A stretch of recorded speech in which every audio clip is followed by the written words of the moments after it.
ગુજરાતમાં મુખ્યમંત્રી ભૂપેન્દ્ર પટેલના નેતૃત્વ હેઠળ 17 ઓક્ટોબરે થયેલા મંત્રીમંડળ ફેરફાર પછી ક્ષત્રિય સમાજમાં તીવ્ર અસંતોષ જોવા મળી રહ્યો છે. નવા કેબિનેટમાં માત્ર 2 જ ક્ષત્રિય મંત્રીઓની નિમણૂક કરવામાં આવી છે અને સમાજના વર્ગીય વસૂલાત અને ઐતિહાસિક યોગદાન વિરુદ્ધ અન્યાય તરીકે જોવામાં આવી રહ્યું છે. આ વચ્ચે ક્ષત્રિય નેતા યુવરાજસિંહ જાડેજાએ એક તીખા પ્રતિભાવમાં લખ્યું છે કે ક્ષત્રિય સમાજે કરેલા ત્યાગ કે વડવાઓએ આપેલ બલિદાન સામે આજે શું મળ્યું? પાયાના પથ્થર આજે કેબિનેટમાં ક્યાં છે? યુવરાજસિંહ જાડેજા કે જેઓ ભાજપ અને જોડાયેલા ક્ષત્રિય સમાજના પ્રતિભાશાળી વકીલ અને સમાજસેવી છે, તેમણે લખ્યું કે ગુજરાતમાં મંત્રીમંડળની ફેરરચના કરવામાં આવી, તેમાંથી ક્ષત્રિય સમાજે ઘડો લેવાની જરૂર છે. ક્ષત્રિય અને આહિર સમાજ ભાજપના પાયાના પથ્થરમાં હતો, આજે ઘટવૃક્ષ બન્યું તો ક્યાં છે? 162 માળની ઇમારતમાં ક્ષત્રિયનું શું સ્થાન છે? તેમણે પૂછ્યું કે બાકી ક્ષત્રિય સમાજ કે જે ભાજપ પક્ષને વફાદાર રહીને કામ કરે છે, તો શું ભાજપ પક્ષ ક્યારેક ક્ષત્રિયને વફાદાર રહે છે? આ પોસ્ટરમાં તેમણે ઇતિહાસ અને વર્તમાન વચ્ચેના અંતર પર પ્રશ્ન કર્યો. ઇતિહાસમાં ક્ષત્રિય સમાજ ક્યાં હતો અને વર્તમાનમાં તમે ક્યાં છો તે વિચારવાની જરૂર છે. નવા મંત્રીમંડળમાં 26 સભ્યો છે, જેમાં 8 ઓબીસી, 6 પાટીદાર, 4 આદિવાસી, 3 અનુસૂચિત જાતિ અને માત્ર 2 ક્ષત્રિય મંત્રીઓનો સમાવેશ છે. આમાં ક્રિકેટર રવિન્દ્ર જાડેજાની પત્ની રીવાબા જાડેજાને પ્રાથમિક, માધ્યમિક અને વસ્ત્રાલ શિક્ષણ વિભાગ સોંપાયો છે, જેને કારણે વર્ગીય નિમણૂક તરીકે જોવામાં આવી રહ્યું છે. ક્ષત્રિય સમાજના વરિષ્ઠ નેતાઓએ આ પોસ્ટરને સમર્થન આપ્યું છે. નમસ્કાર, જય માતાજી, જય ભવાની. હું યુવરાજસિંહ જાડેજા. તમામ ક્ષત્રિય સમાજના ભાઈઓ, બહેનો અને વડીલોને એક વાત કરવી છે. ગતરોજ ગુજરાતમાં મંત્રીમંડળની ફેરરચના કરવામાં આવી. એમાંથી ક્ષત્રિય સમાજે ધડો લેવાની જરૂર છે. કેમ કે તમે કરેલા ત્યાગ કે આપણા વડવાઓએ કરેલા જે બલિદાન છે, આજે એનું મૂલ્ય શું મળી રહ્યું છે? એક સમયે પાયાના પથ્થર હતા, આજે કેબિનેટમાં કઈ જગ્યાએ સ્થાન મેળવી રહ્યા છે? કેટલોક સમય તમે ઇતિહાસને ગા કરશો, ઇતિહાસને વાગોળિયા કરશો. યાદ કરો, ઇતિહાસમાં તમે ક્યાં હતા અને વર્તમાનમાં તમે ક્યાં છો, એ યાદ કરવાનો સમય આવી ગયો છે. કેમ કે જયારે લોકશાહી આવી અને લોકશાહી પછી જે સરકારો બની, એમાં માધવસિંહ સોલંકીનો સમય યાદ કરો. 11 મંત્રીઓ હતા, કેબિનેટ કક્ષામાં પણ મંત્રીઓ હતા. શંકરસિંહ વાઘેલાનો સમય યાદ કરો, 8 મંત્રીઓ હતા. અમરસિંહના સમયમાં 8 મંત્રીઓ હતા. અરે નરેન્દ્ર મોદી સાહેબ જયારે ગુજરાતના મુખ્યમંત્રી હતા, તો ત્યારે પણ ક્ષત્રિય સમાજ એમાં શોભા વધારતું હતું. આનંદીબેન પટેલ હોય કે વિજયભાઈ રૂપાણી હોય, દિગ્ગજ નેતાઓ જે છે એ ક્ષત્રિય સમાજના એ મંત્રી પદ ઉપર શોભા વધારતા હતા. ક્યાંય દિગ્વિજયસિંહ ઝાલા, આઈ.કે. જાડેજા, કિરીટસિંહ રાણા જે આપણા વન પર્યાવરણ મંત્રી હતા, જયદ્રથસિંહ પરમાર જે આપણા પંચાયત મંત્રી હતા, પ્રદીપસિંહ જાડેજા ગૃહમંત્રી હતા, ભૂપેન્દ્રસિંહ ચુડાસમા જે આપણા શિક્ષણ મંત્રી હતા. અને અત્યારે તો કે 2 પદ આપવામાં આવ્યા છે, કેવા પૂરતા, રીવાબા જાડેજા અને બીજા આપ્યા સંજયસિંહ મૈડા. શું આપ્યો પદ, હોદ્દો શું આપ્યો? તો કે રાજ્ય કક્ષાના મંત્રી. અને ક્યાં રાજ્ય કક્ષાના મંત્રી અને ક્યાં કેબિનેટ કક્ષાના મંત્રી? જોવા જઈએ તો આ બંનેમાં જમીન આસમાન જેટલો ફરક છે. ફક્ત ફોટો સેશન કરાવવાનું અને જે નાકાઓ કે એક પૂછી અને કાઢી અને કામ કરવાનું.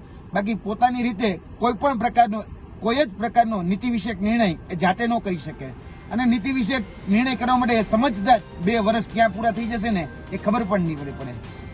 બોર્ડ, નિગમ, આજે એકેય જગ્યાએ આપણે ક્યાંય છીએ નહીં. બધી જ જગ્યાએ કાકરી કાઢ નાખી છે. સહકારી ક્ષેત્ર જોઈ લ્યો તો સહકારી ક્ષેત્રની અંદર ગુજરાતની આટલી સહકારી સંસ્થાઓ છે, ડેરી છે, બેંક છે, બધું જ છે. પણ એ સહકારી ક્ષેત્રમાં આજે ક્યાં છીએ આપણે? તો કે ક્યાંય નહીં. એટલે ક્ષત્રિય સમાજ વિચાર કરે કે શંકરસિંહ રાણા જે આપણી મધુર ડેરી છે, એના સિવાય મને યાદ કરાવો કે કોઈ પણ સહકારી ક્ષેત્રમાં આપણે મોટા હોદ્દા ઉપર ક્યાંય આપણે હોય. બાકી બધી જ જગ્યાએ જે સહકારી ક્ષેત્રની જે સંસ્થાઓ છે, એમાં અન્ય સમાજના લોકો આજે પોતાના બળબુદ્દા ઉપર બરાબર એ ક્યાં સુધી પહોંચી ગયા છે. અને વાત રહી કે ભાજપનું સંગઠન, એક સમય હતો કે ભાજપના સંગઠનમાં પણ ક્ષત્રિય સમાજનો દબદબો હતો. શંકરસિંહ વાઘેલા, રાજેન્દ્રસિંહ રાણા એટલે કે રાજુભાઈ રાણા, પ્રદીપસિંહ વાઘેલા એટલે કે પ્રદીપસિંહ બકરાણાવાળા, કૌશલ્ય કુંવરબા એટલે કે કૌશલ્ય કુંવરબા રાજ, આ બધા જ એક સમય હતો કે જ્યારે પાયાના પથ્થર તરીકે કામ કરવાનું હતું. જ્યારે ભારતીય જનતા પાર્ટીને મજબૂત કરવાની હતી, ત્યારે લોકો પાયાના પથ્થરમાં હતા. અને આજે ક્યાં છે? બધા જ ફેંકાઈ ગયા ને. આથી મને યાદ છે, થોડા સમય પહેલા એક ઉત્તર ગુજરાતની મોટી ડેરીની અંદર હમણાં ચૂંટણી થઈ, તો એમાં ભારતીય જનતા પાર્ટીએ ક્ષત્રિય સમાજને મેન્ડેટ નું આપ્યું. એટલે એ દિલીપસિંહ બારડે અપક્ષ ઉમેદવારી કરી, તો એ અપક્ષ ઉમેદવારી કરીને તેમાં ક્ષત્રિય સમાજના જે બાળકો જે ડેરીની અંદર કામ કરતા હતા એને છૂટા કરી દેવામાં આવ્યા. તો પણ આપણે કશું જ કાંઈ ન કરી શક્યા. ભાજપે લોકસભાની એક પણ ટિકિટ એક ક્ષત્રિય સમાજને ન આપી તો પણ ક્ષત્રિય સમાજ કાંઈ ન કરી શક્યું. પાયાના પથ્થરમાં બધા જ લોકો હતા, ક્ષત્રિય સમાજ હોય, બ્રહ્મ સમાજ હોય, આહિર સમાજ હોય, આજે બધાની અવગણના કરવામાં આવે છે. આજે 162 માળનું બિલ્ડિંગ બની ગયું, બરાબર, 162 માળનું. જે લોકોએ પાયાના પથ્થર તરીકે કામ કર્યું એ આજે એક પણ જગ્યાએ દેખાતા નથી, બરાબર. અને હંમેશા જોવા જઈએ તો ક્ષત્રિય સમાજને નીચો પાડવામાં આવે છે. રામલીલા જેવી મૂવી જોઈ લો, પિક્ચર જોઈ લો, પદ્માવત જેવી મૂવી જોઈ લો. હમણાં થોડા સમય પહેલા કહી શકાય કે રાજકોટના રતનપર ખાતે જે આંદોલન થયું, અસ્મિતા આંદોલન, પાઘડી ઉછાળી દેવામાં આવી અને જાહેરમાં પોલીસે માતા બહેનોની સાડીઓ ખેંચી તો પણ આપણે કાંઈ ન કરી શક્યા. અને થોડા સમય પહેલા મને યાદ છે કે નરેન્દ્ર મોદી ઉપર એક પ્રોડ્યુસરે ફિલ્મ બનાવ્યું, તો એ આખી મૂવી હતું બેન કરી દેવામાં આવ્યું અને મૂવી આખા ભારતમાં ક્યાંય રિલીઝ કરવામાં ન આવ્યું. આજે ક્ષત્રિય સમાજને ખરાબ ચિત્રોમાં કોઈ જગ્યાએ બાકી રાખવામાં નથી આવતો અને ક્ષત્રિય સમાજની સાથે જયારે આ પ્રકારનું વર્તન થાય છે ત્યારે એની ઉપર કેસો દાખલ કરવામાં આવે છે અને કેસો ક્યારેય પાછા ખેંચવામાં નથી આવતા. આજે કહી શકાય કે અસ્મિતા ઉપર લાંછન લાગે ત્યારે જે ક્ષત્રિય સમાજના ભાઈઓ બહેનો આગળ વધી અને જયારે લડાઈ લડે છે ત્યારે એની ઉપર જે કેસો થાય છે એ પાછા નથી ખેંચાતા અને એ પાછા ખેંચાવવા માટે કગરવું પડે છે. જયારે અન્ય રાજદ્રોહ સુધીના કહી શકાય ગુના હોય તો રાજદ્રોહ સુધીના ગુના એ પાછા ખેંચાય છે. થોડા સમય પહેલા અમરેલીની અંદર એક બેનની ઘટના બની હતી, તો એમાં 2 દિવસ પહેલા જ એ સમરી બલાઈ ગઈ, એટલે કે કેસ પાછો ખેંચી લેવામાં આવ્યો.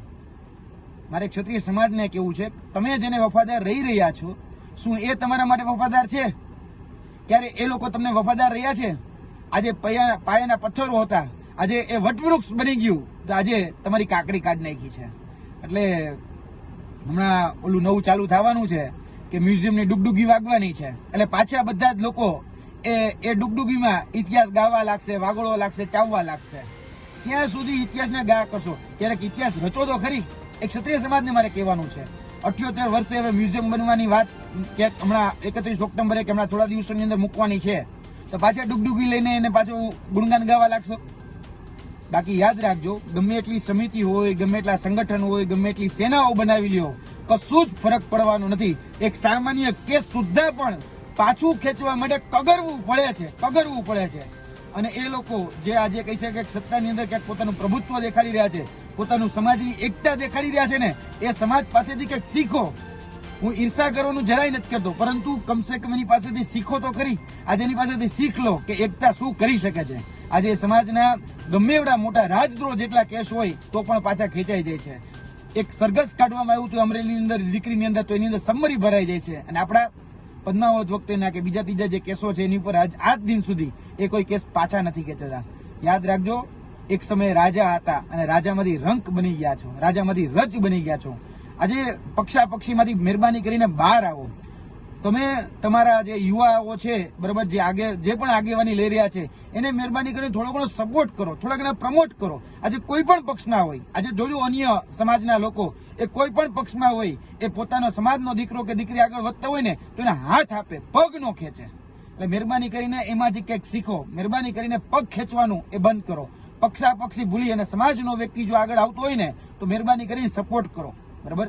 બાકી આજે જે આ કહી શકાય કે મંત્રીમંડળની અંદર જે થઈ રહ્યું છે એમાં એટલું તો મારું એક ટકોર છે જ કે તમારી કાર ખરાબ હોય ને, કાર એટલે કે ગાડી ખરાબ હોય ને, તો ડ્રાઈવર બદલવાથી કશું નથી થવાનું, તમારે તમારી પૂરેપૂરી કાર જ બદલવી પડે છે. એટલે સમજૂને ઈશારો કાફી છે. અને ક્ષત્રિય સમાજને પણ કહેવાનું કે ભાઈ આ બધી જ વાતમાંથી ક્યાંક ધડો લ્યો. ભૂતકાળમાં એટલે કે ઇતિહાસમાં તમે ક્યાં હતા અને વર્તમાનમાં તમે ક્યાં છો એ સમજવાનો સમય એ આવી ગયો છે.